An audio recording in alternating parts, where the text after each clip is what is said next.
Здравейте, приятели! Днес ще си цапаме ръцете, но за хубаво. Ще ви покажа аз как си правя разсада за домати и тикви. Не е ядрена физика, ама пак си има тънкости. И ако си мислите, че градинарството е за баба ви, помислете си пак. Добре, започваме с семената. Аз избирам най-доброто.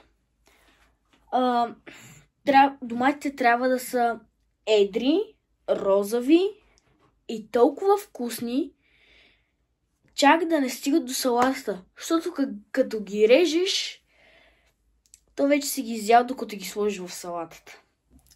Семената от тиква. Тия са като малки чудовища. Хем са сладки, хем тежат повече от домашния ми любимец. Значи, накисвам ги във вода за 12 часа, за да се събудят и да знаят, че ги чака работа. Започваме с почвата и съдовете. Значи, почвата трябва да е рохкава. Смесвам компост и малко обикновена почва и не прекаляваме, защото и те като нас не обичат да се тъпчат. Значи, слагам доматите в малки чашки. Ето такива. Не си ги сложих под ръка. Ето такива малки чашки. На тиквите. Даваш и малко пространство, чакаш една седмица и се правят на лозя. Засаждането е като това. Слагам по една-две семенца в ето такава чашка.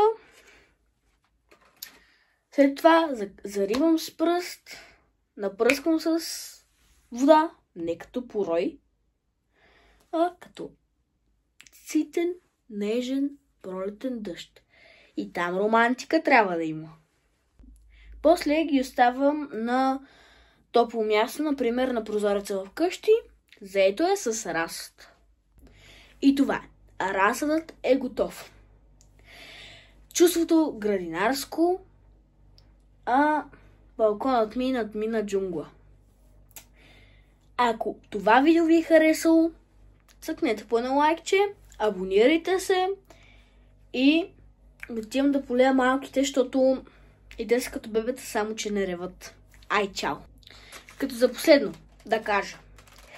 Преди да полея малките, казвам откъде съм си купил всички неща. Значи тези чашки си купих от Тему. Не помня колко пари бяха, но нищо не помня колко пари беше. Купих си ги от Тему. Значи това също си го купих от Тему. То прилича леко на, да го кажем, инкубатор, но не е за яйца. Купих си го също от Тему. Мисля, че беше около 5 лева, но върши страхотна работа.